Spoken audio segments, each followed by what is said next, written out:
Good morning. Got a new tool, new toy.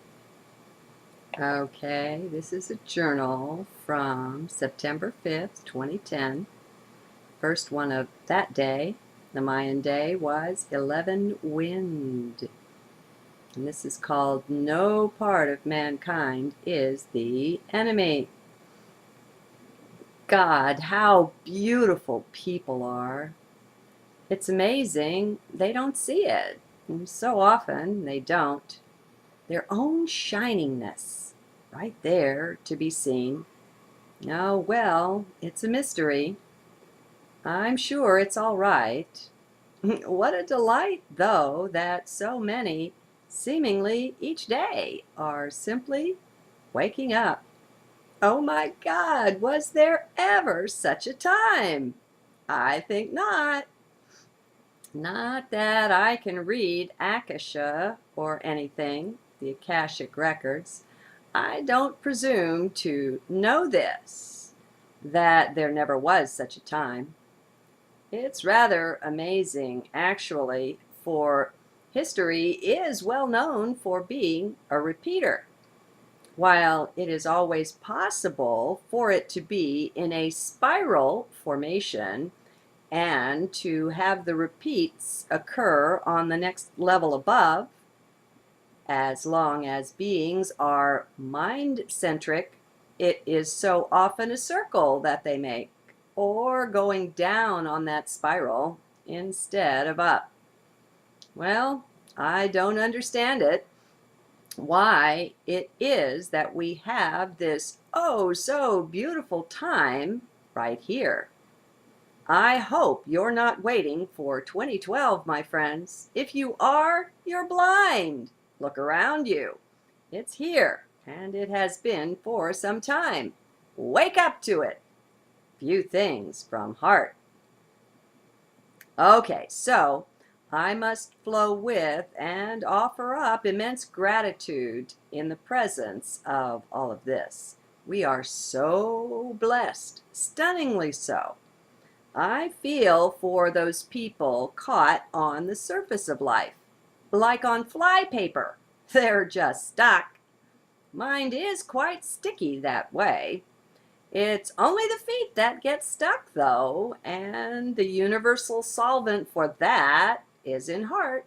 It's right there at all times.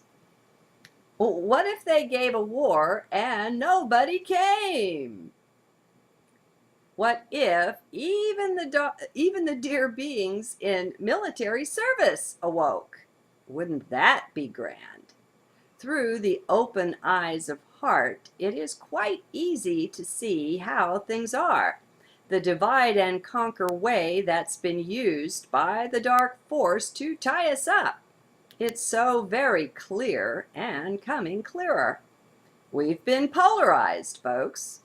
I don't care what aspect of life it is. We've been manipulated and polarized into divisions from one another and from our own sacred heart. That's perhaps the first thing to go when we raise up into higher frequencies and begin to awaken. Suddenly, we see the folly, the nonsense of all of that. We can't believe it, that we were corralled into those polarities, made to think one another the enemy, for heaven's sake.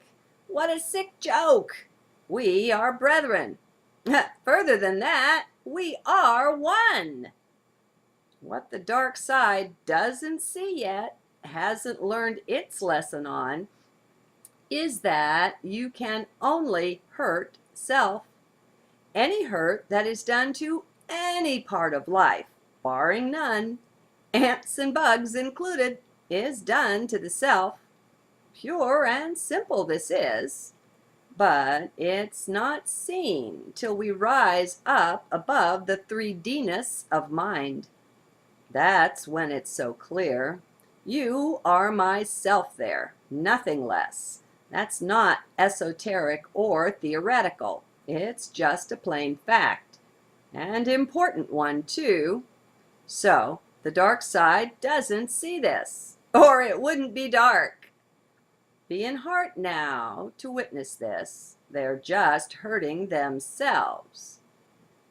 Now, yes, I know it has the appearance of hurting us. Well, but what if there is quite literally no us and no them? What then? What if there's only the one? It's not upon us to wake them up. That's their business. Just like your waking up is yours. We've got two things we can do that I see. The first is to withdraw our focus, our thoughts, our energy of attention, and all cooperation from the dark things they do. That one's easier said than done, but from heart space, it's not a hard thing to do. We've got to see these things first. The rest of it just follows. The other is to wake ourselves up. We only rule as a sovereign over our own domain, which doesn't include them. It doesn't include anyone else, not one single soul, not your kids or your spouse, your employees, your friends, not one, just you. Most of us are pretty mixed up about this. So that's a big thing right there. It's only by being out of heart contact that we could have gotten into this way of being, seeking to control others around us, not us. Not so smart. This is best seen from heart. And the usual Byron Katie plug, of course. She's got this down pat.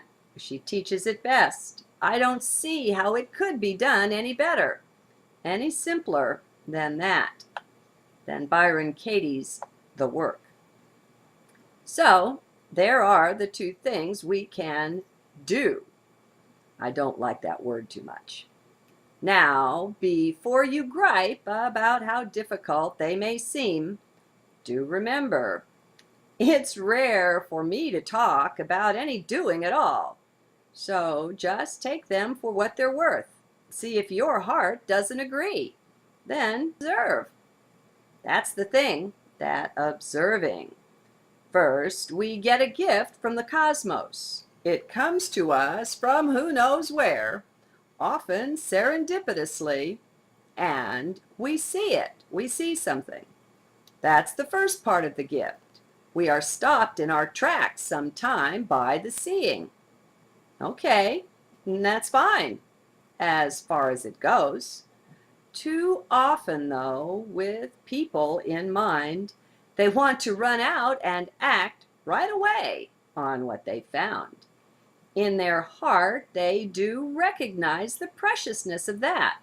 So they go into action when they're not ready. Things don't work best that way very often, I've found. Upon the seeing, the recognizing, that is precious a gift. Put that thing in your heart.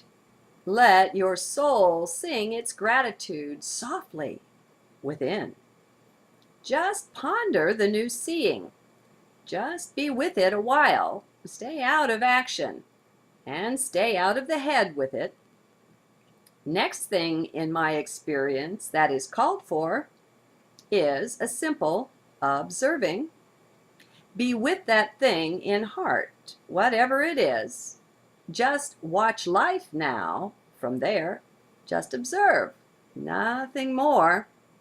If we can't learn to be still like this, to put the mind's gear in neutral and just let it hum harmlessly, then we're not really moving to awakening. We're just spinning our wheels. We're still stuck in this idea that we are a doer. We're really not. That's where the investigation of the who and what am I question really pays off.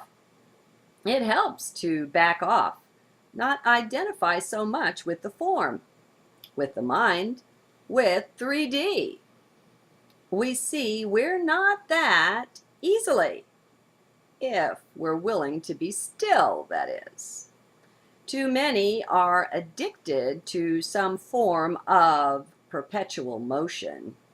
They never give themselves a break, take time out just to be. Then, when they finally do sit down for a while, they turn on the TV, take in the media, the movies, whatever it is. That's no break. That's not useful. It doesn't help with this. Turn it off, at least a short while. Give yourself little breaks. You're kidding yourself if you say you want to wake up but don't back off somewhat, at least from the media. You're just fooling yourself. Breaks from the rat race are not optional. They are necessary. To awakening, anyway. Maybe there are some among us who can awaken without these breaks, but they're the exception, not the rule. Don't consider yourself one of them. That would be arrogant. Don't be a fool. I'm willing to be a fool here often enough. You've seen me do it.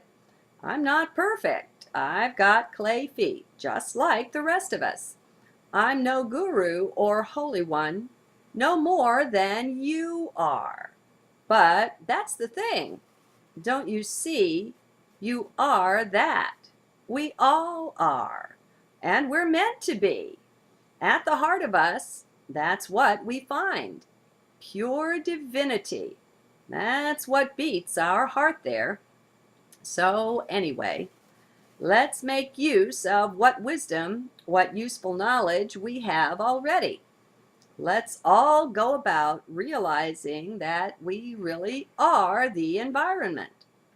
What Gandhi said about being the change we want to see in the world, this is just another way to say that. You bring change about by changing the self. That's where you work it, nowhere else. And finally, remember that nowhere is also now here. They're the same, with a space between. Be with that. Enter the emptiness within and just be. Meet you there.